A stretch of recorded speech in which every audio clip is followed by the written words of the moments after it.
Hello and welcome to Dialogue. I'm Yang Rui in Beijing. Tsinghua University has announced it will now require students to download and use a fitness monitor app on their smartphones. The app, called Forest Gum Jogging, replaces a punch card system designed to ensure that students complete their physical exercise requirement. And it is stirring up controversy. Why should a simple app cause objection? How reasonable are the requirements imposed on students, and what exactly will the new device be monitoring? To discuss these issues and more, I'm happy to be joined in the studio by Li Xi of Beijing Foreign Studies University and Dong Jun, the co-founder of Ever Beijing Limited. But before we start the interview, let's look at this. Tsinghua University is requiring students to download a special running app in order to keep track of their physical exercise, despite past jogging programs causing complaints among students. The smartphone app is meant to ensure that students complete their extracurricular physical fitness requirements, said instructors at the school's athletics department, where mandatory fitness programs have been in place since 2008. The program requires male students to finish a 2-kilometer run under a set time, while females must run 1 kilometer. Freshmen and sophomores must successfully complete 21 jogs each semester. Students quickly found loopholes, however, such as riding the distances on bicycles while carrying their phones. School officials insist that such exercise programs benefit the student body. The physics of college students have been worsening, and some college students do not like to exercise, and things are same here in Tsinghua. A 2014 study found that 23% of Chinese boys under age 20 were overweight or obese, with the figure at 14% for girls. Alarming trends have also been seen in teenagers' cardiopulmonary function, eyesight, stamina, and running ability. A guideline released by the State Council, China's cabinet, has explicitly said that schools must guarantee that students have enough time for sports. Welcome to Dialogue. Thank you. I think the focal point of the students' complaints has been whether it should be a compulsory requirement for the students to use the app on their smartphones. First of all, is it necessary? Second, Dongjun, is it something bad? I think the essence of this discussion, of this controversy is, yes, not only about should we make it compulsory to use apps for students to jog, but also should we have compulsory physical education at university at all? So that's the bottom line of our questions. Dongjun, what's your take?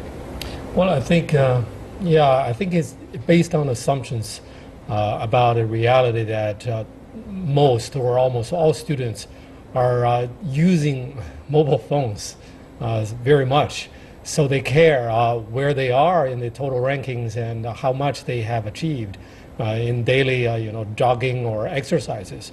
But I think students from the upper stream and the very lower stream are probably those who complain most about these, because those who do exercises voluntarily, they don't care where they are, because with or without this app, they would do the exercises, and they don't want to get distracted by mobile phones.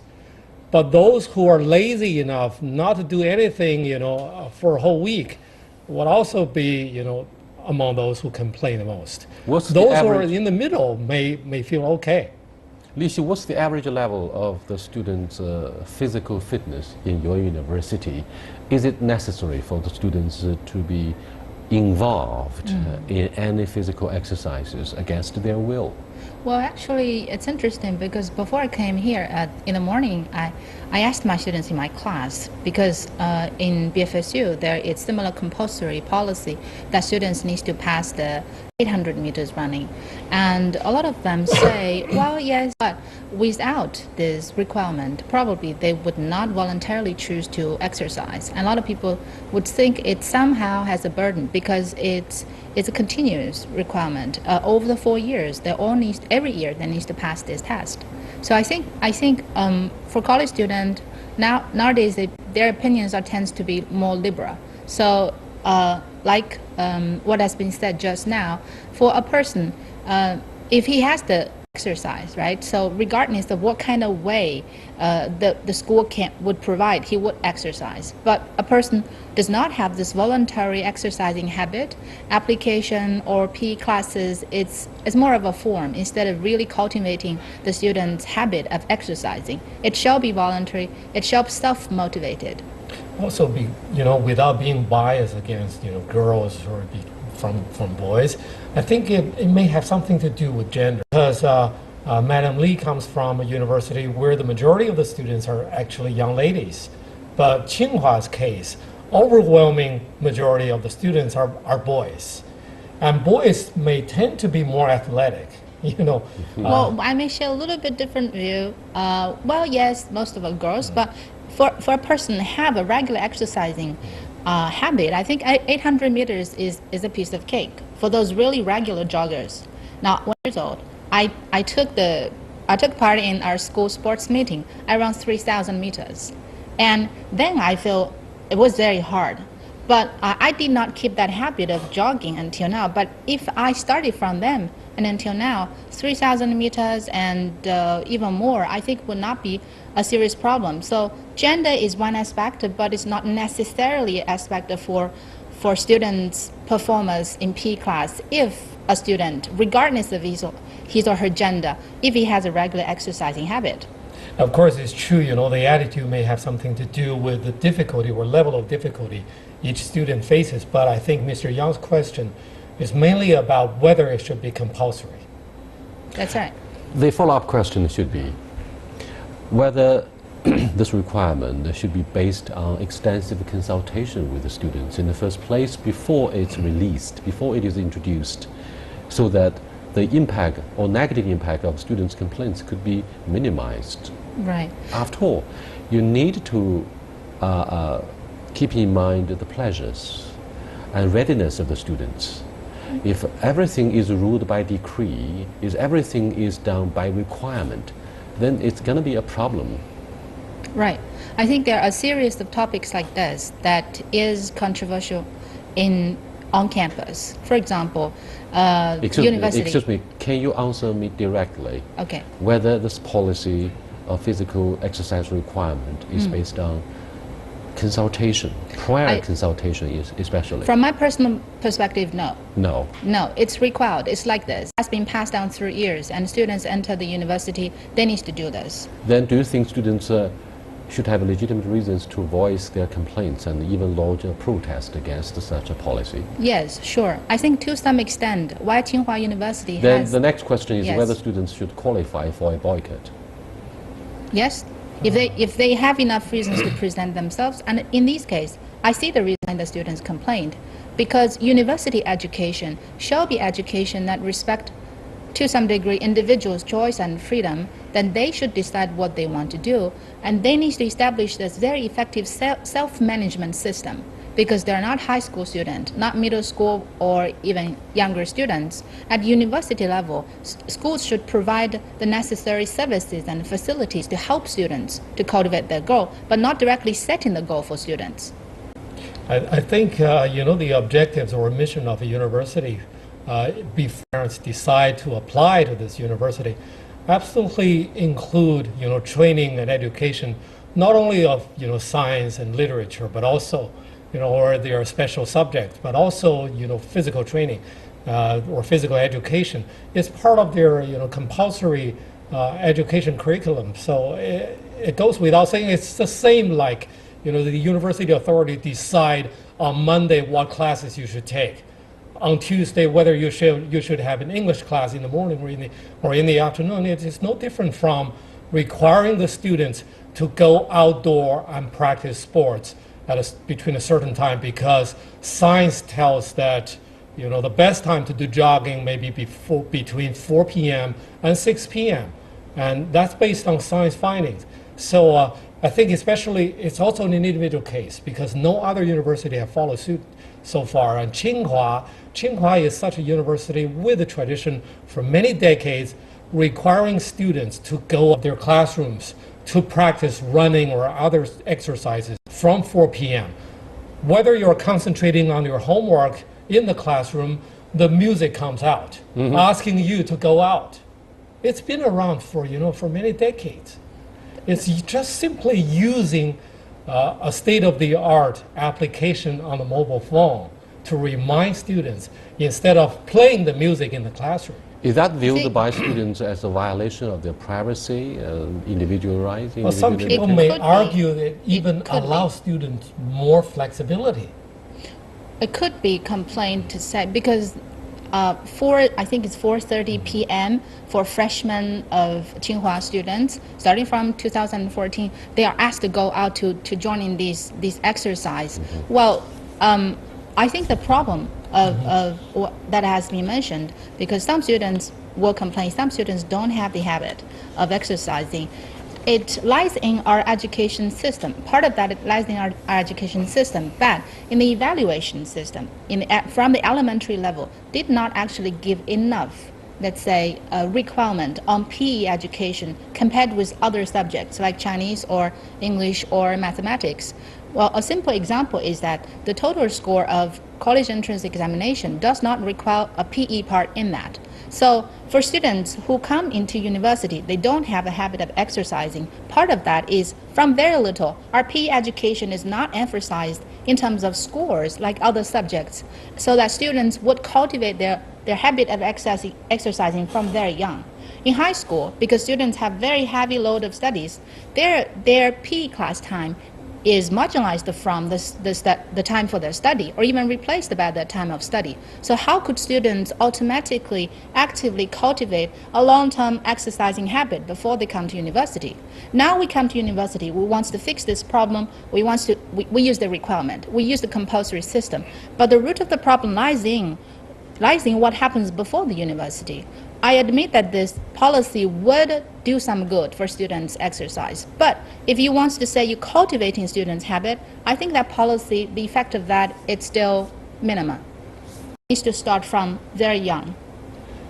Yeah, I agree. I think I should do more research about, primary and also junior middle school, the situation faced with those students in China. But I heard that it's been a while that China has introduced a new policy requiring all students to stop staying in the classroom from 3:30 p.m. so that they can allow some social classes in sports, science, and art to enter into campus. And I think it's actually laying the foundation for these students to get older and get used to more exercises requirements in senior high school or in colleges. But I think it's still an individual case faced with Tsinghua, because Tsinghua may be worried about losing their condition or compromising their tradition to future students, and they are adopting this technology application to encourage students to follow a very old tradition.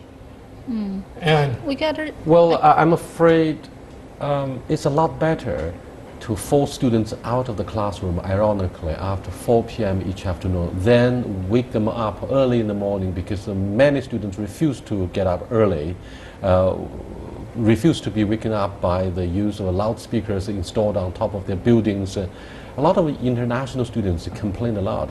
Some of them even cut off the wire of the loudspeakers in protest against the abusive use of this loudspeaker. In their individual countries back at home, these international students never had such a quote-unquote bad policy, coercively urging students to leave their dormitory and get involved in morning exercise. So what do you think of this kind of policy typical of China, which is labeled as the communist regime, is well-disciplined, as if you are living in a barrack? Well, I think that to some extent, if we look at the broader picture, it reflects the educator's attitude to students. Somehow it's regulating them, because we don't actually trust that they could regulate themselves enough. But the other side of the opinion is that students should be trusted and respected to make their own decision, right? And I want to respond to Tsinghua's individual case mentioned by our other guest. I think even if Tsinghua do not require students to have this compulsory exercise, Tsinghua University does not lose its prestigious and reputation as one of the best universities in China. I think what has established the Tsinghua, the spirit, of course, It contains students, good performance in all aspects, including PE class. But even without that compulsory policy, we still think that Tsinghua students, they are competitive, and that they are competitive, and they are in an environment that is already very, very suitable for their own personal development. Well, in my own opinion, as a graduate from Tsinghua University in the late 1980s, I think, without such requirement for students to practice enough sports or athletic exercises, it's not Tsinghua. It's part of our culture. When you gauge students' competitiveness in the society, the scores they scored, in science or other classes, it's, Oh yes, physical education is included. All right, Yes. thank you very much. You're watching Dialogue with Li Xi and Dong Jun. We're discussing whether it's a wise idea to encourage students, in fact, to require students from Tsinghua University in their use of app on the smartphones to accumulate enough physical exercise. That has caused a lot of debates and protests from the students of this most prestigious university in Beijing. We'll be back in a short while. Stay with us. Welcome back. Tsinghua University is often compared to the MIT in the United States, and therefore here is a question as to whether universities such as Peking University and Tsinghua should be internationalized, like drawing inspirations from their American counterparts. American universities, for example, often require students to take a physical education course as part of their studies. This course will be graded and counted as part of the overall academic record. However, there is generally not an extracurricular physical requirement, nor is there a general physical fitness test that students must pass. Which side is correct? Which side sounds more reasonable, the US or Chinese side? I think just now what we have discussed lies in the principal argument. So do we trust the students, let them to decide their own exercising habit, or not even exercising at all? Would we respect their choice? Or do we think we should regulate them? School is still the place to regulate students to cultivate these habits. But another face of this question is the efficacy, the effectiveness, whether the policy would work. I think in this that the compulsory education, probably the reality may stand against the compulsory PE class or PE requirement, because a person's habit is not actually cultivated through this application. And there are news, I think, as I read online, there are students, they're trying to get around with this policy using other ways to cheat in the system. They may ride on a bicycle, they may shake their cell phone. There are situations like these that students want to avoid running. Of course, that may be exceptional cases, but we could see that still, if we want to implementing this policy, we want this policy to work to the large extent. Let me go back to the beginning of our discussion, Dong Jun. You raised a very interesting question as to whether this requirement is based on the assumption that health conditions of all students are declining in a tragic manner. Now, here is yet another question, I'm afraid, in parallel with the points you raised. Don't you think a wise policy should be based on wide consultation in the first place, and then based on the respect for differences in their physical conditions? Some are more fitable for harsh physical exercises, but some, particularly girls in the foreign language university, should be respected in a way they have more choice of their own, right? If they feel weak, they are not suitable for very tough running, jogging, or tennis playing. I mean, different forms of physical competitions. They should be respected. They should be encouraged to remain what they are. Dong Jun, don't you think this is an attitude towards respect? Or respect itself is an attitude, of course. Yeah, I think it's very necessary. If we go a little deeper into this topic, we can find out more about the policy and also the related regulations and flexibilities it allows students. I think there should be some room for students to be, a little flexible. But again, I think it's the application or the mobile app is just a continuation of a very old tradition. And it even allows more flexibility, because in the past it only happens most afternoon, but now it's a daily, requirement. You can finish your, your homework at night or very early in the morning. So that means you have more flexibility. But again, I think each university, if you go to those universities in Britain or in New England in the United States, they still carry on a lot of heritage or their old traditions without compromising, without bowing to pressure for reform. And I don't think there are a lot of universities in China like Tsinghua will still uphold a tradition. They are flexible enough. They are always open to new ideas now. And again, by wide opening your mind to foreign experiences, you also need to be aware that your actual condition in China is ready to embrace the new policy or a new model. Excuse me. Chance for this policy to be abolished amidst the background of strong protests from not only universities of Tsinghua itself, but from the society at large, because this policy has indeed caused debates on the social media. Now, if you look at the impact of media discussions upon whatever decisions, either whether it's the use of yellow lights by the traffic authorities, or cancellation of e-bikes and express delivery motorcycles in Shenzhen, for example, that has caused strong protests from the social media. This time around, do you think universities such as Tsinghua would come under fire to such a degree where this requirement is likely to be abolished? Well, I think at current stage, and we have a Tsinghua, and I'm not speaking here, to talk about cancel the policy, even though there may be a lot of students protest, that may not quite be practical very much. But I think if we want to make this to happen, then we need more students, their voice to be heard. We need to have more united way for the school or the Ministry of Education to hear the voice from She's talking students. about adaptation, flexibility, to comply with the coercive policy instead of raising more doubts whether the policy should be urged for abolition. What do you think? Once again, you should treat physical education as equal as those other classes, as English, mathematics, physics. Why did Li Xi say it's not practical for the authorities to cancel this policy? Is it because of the hierarchical government characteristic of the Chinese culture or whatever? I think Chinese, society is progressing, and authorities at various levels are learning to correct themselves. It's like, in the past few years when there was a smog in Beijing, but, the Beijing government didn't have the courage to cancel the marathon. But now it is able to do that. And I think we are on this, in this course of progressing, and authorities in Tsinghua would have no excuse of correcting themselves if they are really found to be wrong. I'm glad you put your finger on a very interesting point as to the popularity of a marathon and jogging nowadays in first-tier cities.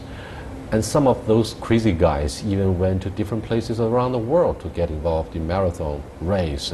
Why do we have this rise of the popularity for marathon and jogging, despite the hazardous fog that descends on first and second-tier cities due to negative impact of industrialization and the environmental decline? Why do we have this popularity of marathon? Because I think I would like to combine the answer to your question to the response to the tradition that has brought up. I think is people still worship the tradition spirit of sport. So for university students, a lot of them actually they do not against the exercising itself. What they disagree is the way to exercise at university. So the spirit of exercising, we hold the Olympics, we have lot of extracurricular activities from kids. Parents educate their kids, you should have a very strong body, right? And so people know this spirit very well. However, nowadays, tradition should be updated with times. I see that for going back to our topic, this application, we can have this application. We can encourage students to download this application so that they can choose, right? And it should not just limited within one university. different universities can all adopt, and it shall not just limit it at university level. Now, younger kids from middle school, high school, primary school, if it is really workable, effective application, it should be promoted, widely speaking, to teenagers in this nation, so that students can cultivate their habit from very early time. We still keep this tradition. We still keep this tradition of sport, but we do not have to require, in that case, everybody enter to university, you all have to do the same thing. I'm not sure if the younger generation in the university would love the spirit of sports, despite the tradition of shadow boxing for the elder generation and ping pong, table tennis that eventually put the United States and China together in 1971. That's what we call the ping pong diplomacy. But I'm not sure if the younger generation love the sports spirit nowadays. And what's your take? Maybe you have more ideas. Well, again, to your previous question, the popularity, I think my take on that question is because running is the most basic human exercise, activity that you can do, especially in the very overcrowded metropolitan areas like Beijing, Shanghai, those first-tier cities. It's a very natural choice. It doesn't require a lot of equipment, and it's flexible, and people can choose their own length to do running. And now back to the popularity of various sports, or among younger generations. Yes, indeed, I need to find out more about their mentality, but absolutely, from the top leadership of China to various educational authorities, they are actually looking for diversity or new varieties of sports so that they can attract young people to get into them. And you can no longer rely on, shadow boxing or ping pong to force them to practice. And that's why, the president of the country is encouraging younger children, to practice soccer and to explain the natural beauty of soccer, and how much it can create, opportunities, not only in medal winning, but also in job opportunities and business opportunities. And I think when, looking around at the society outside of campus, the increasing popularity of running, then school authorities like those of Tsinghua would, we don't have an excuse to encourage our students who are very young, from 18 to 22 years old, to practice more jogging. Well, perhaps the behind jogging is a huge lucrative industry about the fashion. Being sporty is after all part of a fashion, quite in vogue nowadays in the 21st century. Thank you very much for participating in this discussion about jogging. That's very controversial in Tsinghua University. I'll see you next time. Goodbye.